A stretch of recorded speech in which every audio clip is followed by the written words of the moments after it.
Hello children, welcome to the virtual session again. So let us continue with chapter force and pressure, chapter 11. So in earlier session we have done contact forces. There you have done contact forces like muscular forces, then you have done frictional forces, and then air resistance you have seen. Now in today's session you are going to learn non-contact forces. So non-contact forces, here first one we are going to see magnetic force. So here non-contact force, you have learned that the bodies are not in contact with each other, then too they exert force on each other. So first non-contact forces we will see magnetic force. The force exerted by any magnetic object is called magnetic force. So this is very clear with you children. Please take it down in your notebook. And we know that like magnetic poles always repel each other, like poles always repel each other, that is they push each other away. Also opposite magnetic poles always attract each other, that is they pull each other towards themselves. So over here concept should be very clear. The force exerted by any magnetic object is called magnetic force, and like poles always repel each other, unlike poles they always attract each other. That means like poles they will push each other away, and unlike poles they will pull each other towards themselves. You have to just take down in your notebook, the force exerted by any magnetic object is called magnetic force.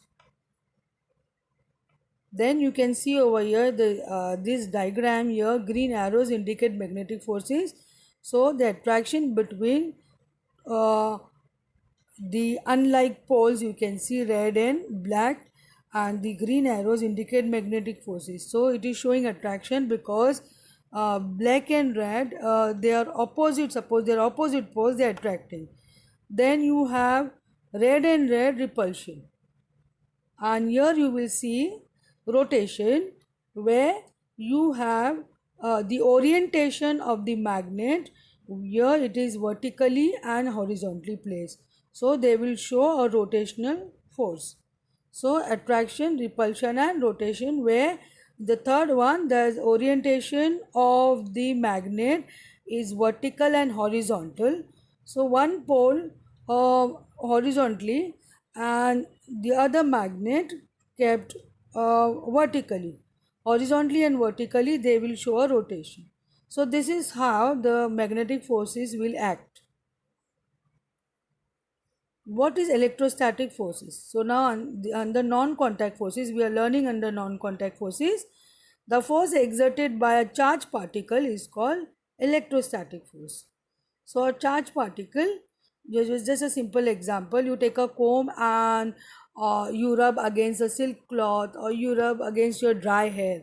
So some kind of force or some kind of charge will be developed in the comb, and you will keep a few pieces of paper that will attract. So that is electrostatic force. So a charge developed on the comb uh, will show electrostatic force because it is going to attract pieces of paper. That experiment was very easy, you can try. So force exerted by charged particle is called electrostatic force. So we know that like charges always repel or push each other away. So like charges will always repel or push each other away. Similarly, opposite charges always attract or pull each other towards themselves. It is similar as magnetic forces, where unlike pole attract each other and like poles uh, repel each other. So unlike poles will always attract, and uh, like poles will always repel. So over here also, like charges, like positive charges will always repel each other. That means they push each other away. Similarly, opposite charges like positive and negative charge, they will always attract each other or pull each other towards themselves. So the same laws are followed over here also for electrostatic forces of attraction or repulsion. So you can take down this in your notebook children. You can see this diagram, electrostatic forces, repulsion, positive will repel, negative will repel, neutral. You can see just staying as it is, no attraction repulsion there. So then positive and negative charge, attraction. So always opposite will attract and similar charges will always repel. Here you can see again the diagram shown to you to make the concept clear again. Positive, negative attract, positive, positive will try to move apart, move away from each other. Again here negative, negative will show repulsion. They will again move away from each other. So this concept should be very clear. Opposite will always attract and similar will always repel.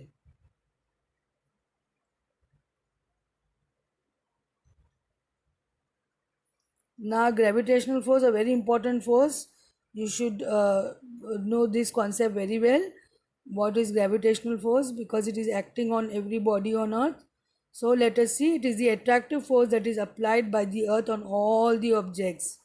So, this is very important. Please take it down. It is that attractive force that is applied by the earth on all the objects. So it is also called the force of gravity, or gravity that acts upon all the objects that are present on or near the earth's surface. So this force always attracts the objects towards the center of the earth.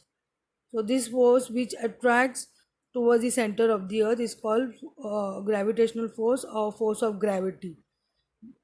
Every object is attracted towards the center of the earth. So that is called as the gravitational force. There's always a pull. Every object will feel uh, on the earth because of gravity. Anything you throw, any object you throw upward, it will always come down because of forces of gravity. It will be attracted towards the center of the earth. So gravity is a property exhibited by every object present in the universe, and not only on the earth. Hence all the planets, the moons and even the sun have gravitational force of their own. So this is ruling, this force is ruling in the universe, and it is not only acting on the earth.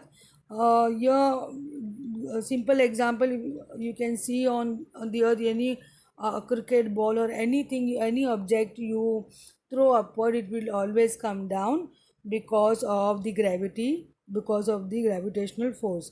So now this force is not only acting on the earth, but it is present in the universe, and all the planets, the moon and even the sun have their gravitational force of their own. They will differ in the intensity of the gravitational force definitely will differ in all the planets, but some will have more, some will have less, but this force is ruling in the universe in all the planets. So that you should be clear with you children. So please take down this in your notebook. So this is gravitational force, a picture showing a person trying to uh, throw a ball which is being directed towards the ground. So now a person just throwing a ball will always go down on the ground because of gravity. Even if you are giving a upward force and you'll try to throw it up with a very high intensity, you try with all your strength, but then finally the ball will come down on the ground. So this person is just throwing a ball and which is going down on the ground just because of gravity. So nuclear force, again one non-contact force you are going to learn over here, where the objects are not in direct contact, then too they will exert some forces on each other. So this one of them is nuclear forces.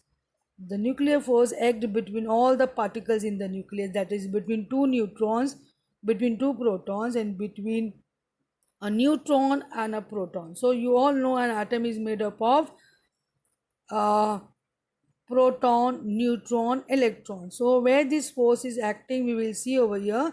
Subatomic particles, you have electrons, proton and neutron. So where the nuclear force is acting, here the nuclear force act between the particles in the nucleus. So atoms, you have a nucleus. In any atom you have a nucleus. An electron revolves around the nucleus. And what is there inside the nucleus, which is in the center of the atom? We have proton and neutron. So electrons are revolving around the nucleus, but proton and neutron will be inside the nucleus. So this nuclear force is acting in the nucleus, that is, this force is going to act between protons and neutrons. Electrons are revolving around the nucleus.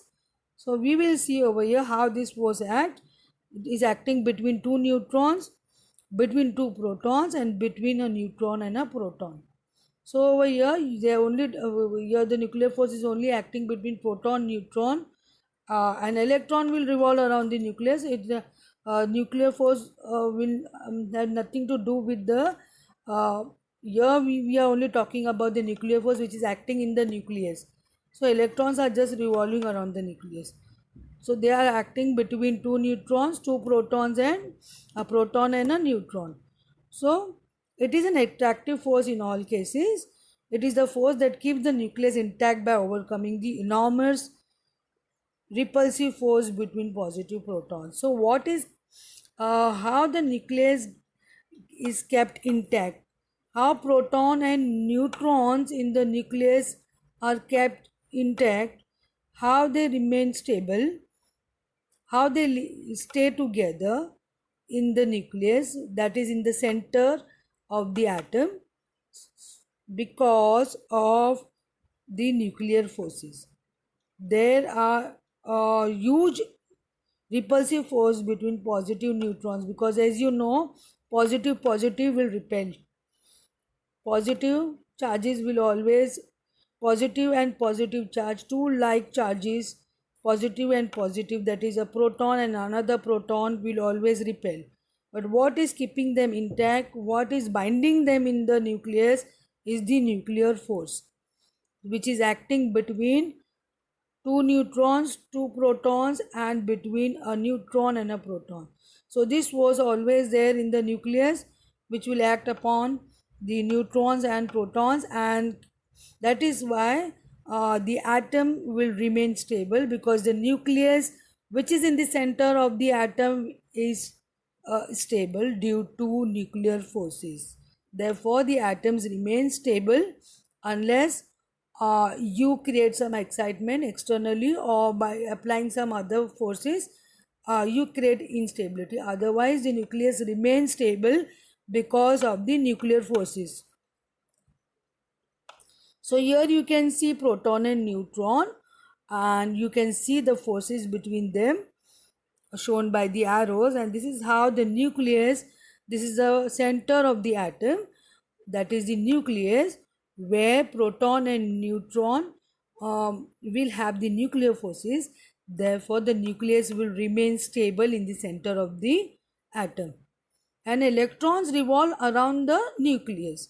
So here we are only talking about proton and neutron inside the nucleus. Thank you, children. Here we end with the session. I hope you will have taken down all the important points, and the concept should be very clear with you, children. Thank you again. Have a wonderful day.